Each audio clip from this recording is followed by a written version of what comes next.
Hi, welcome to Teacher and Zion Podcast. Today I wanted to discuss a comment that was in the video on priesthood and whether it was truly restored in 1829. I answered this comment, but I wanted to make it public because I know not everyone reads comments or participates in those discussions. And this was a hard comment and a good comment and a truthful comment pointing out some of the problematic nature, I guess, of the narrative, as he puts it, regarding the errors of Joseph Smith, Oliver Cowdery, and others, the influence maybe of Sidney Rigdon, and where the restoration went, and how the church got off the right path. And Weston writes in his comment, and I'm going to abbreviate the comment a little bit, just truncate it down. It's not an exact quote, but he says, "The challenge is that if Oliver and Joseph made up stories about angels and priesthood being restored, or gave false revelations, or altered the words of the Savior going from, the Book of Commandments to the Doctrine and Covenants, it does call into question character. What else would he and others lie about?" Which is really why the overall message about knowing Jesus is so important. People that leave the church often deconstruct the Bible and Jesus using the same method with almost greater ease. The message of the Book of Mormon is very precious and true.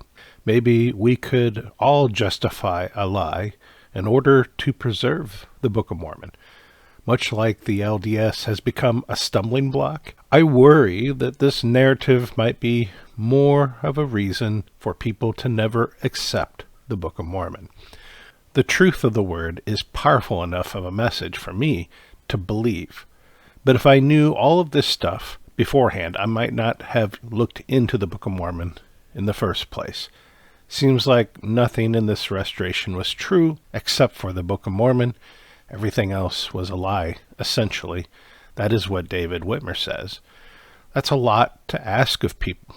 People find Jesus without the Book of Mormon, after all. And as I say, I kind of truncated that down and altered it just a bit to abbreviate it. But that is the heart of what was said. And this really does get to the heart of the nature of what we're dealing with. The hard truths that we must face, or not face. We can bury our heads in the sand, so to speak. But in regards to the comment, I'll start with the last part. Yes, people do find Jesus without the Book of Mormon. Hallelujah, right? Regarding this narrative being a potential stumbling block, I would only say that there is already a narrative out there, one that Satan has put in place, which the church itself promotes, which has and continues to keep people away from checking out the Book of Mormon, a narrative that is filled with lies, which conflicts with sound biblical principles. So maybe we should try truth for a change. The truth is indeed a challenge. It always has been, and always will be. I feel for those who are presently working through the challenge of examining our church history, or are soon about to. It's not easy, but what's the alternative? The path of truth is a hard one to walk. But I believe if we take the hand of Jesus and walk with him in faith, he has made the way. Jesus promised that the truth will set us free. And so, as individuals, we have a decision to make. Do we really want the truth? Are we willing to put in the effort to ask, seek, and knock until the truth is revealed? And when it is, will we embrace it, whatever it is?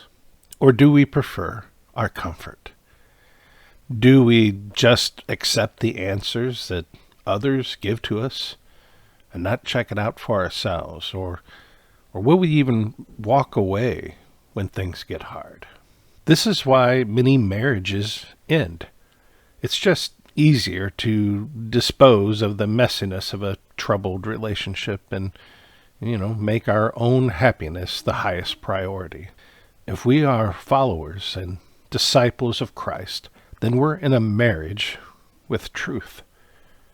Are we prepared to work through the issues, or will we simply walk away?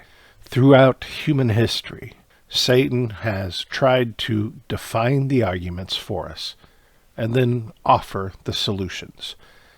In this particular case, he presents us with two primary choices: trust in the arm of flesh, make an idol out of Joseph Smith and embrace whatever errors may be attached to that, or throw everything out because Joseph was human and made mistakes. Those who toss the Book of Mormon out because of the errors of Joseph Smith should toss out the Psalms because, among other sins that he had, David used his power as king to have a man who served him faithfully killed so that he could take his wife. And Solomon, who wrote Proverbs and Ecclesiastes, facilitated idolatry in Israel, even child sacrifices. It doesn't get any worse than that, does it? If Christians judge the Bible the same way they judge the Book of Mormon, based on the merits of the men involved in bringing it forth, they'd have to throw the Bible out as well. I am confident of the fact that Joseph Smith had a desire to serve God. He was not a con man. He made mistakes, and he was imperfect, but this is what we should expect. There is much good that he brought forth, especially in the publication of the Book of Mormon, which will be front and center in the doings of God and fulfilling his covenants in these last days. But it appears that Joseph also fell into error and brought forth some things that are not of God. He was neither an angel or a devil. And isn't this precisely what the angel prophesied concerning him? That his name would be had for good and evil among all nations, kindreds, and tongues. What can we say of our brother Joseph? Here's what I would say. He was a child of God who placed his faith in God and put his hand to the plow. He did his level best to serve God as seemed right to him. But in 1 Corinthians 1:27, it tells us that God chooses the weak and the foolish to do his work. And so we can say that Joseph was also a weak and foolish man, even as I myself am weak and foolish, as is everyone whom God chooses to do a work for him. And this is only a problem if we fail to recognize this about ourselves, and therefore we do not humble ourselves, or if we fail to recognize this in others, and therefore trust in the arm of flesh. We need to believe what the scriptures tell us. In Ether 12:27, God tells us that he gives men weaknesses so that they will be humble, and that his grace is sufficient for all men who humble themselves before God. The scriptures themselves were written by weak and foolish men about the experiences of weak and foolish men who interacted with a perfect and holy God.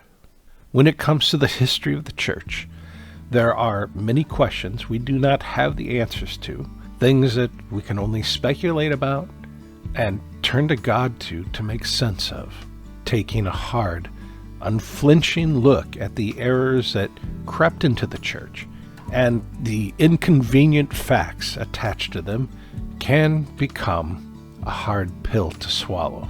But I would rather deal with the bitter taste of knowing Satan sowed tares and deceived the church, which is only a temporary discomfort, than to swallow the poison of those lies and allow them to skew my vision and affect my relationship with God.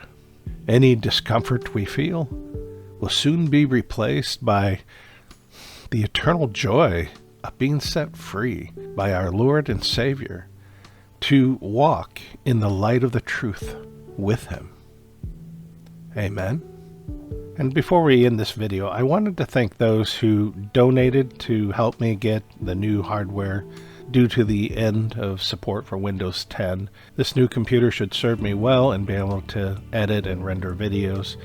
And I had just enough extra left over that I was able to purchase a new lapel mic that I can use when I'm down at the lake or doing an interview, and that will hopefully cut down on all the wind that we get when I'm using my phone down there. Hopefully that'll greatly improve the audio quality, and I can do more videos like that on site or in the field, as it were. So I thank you for that.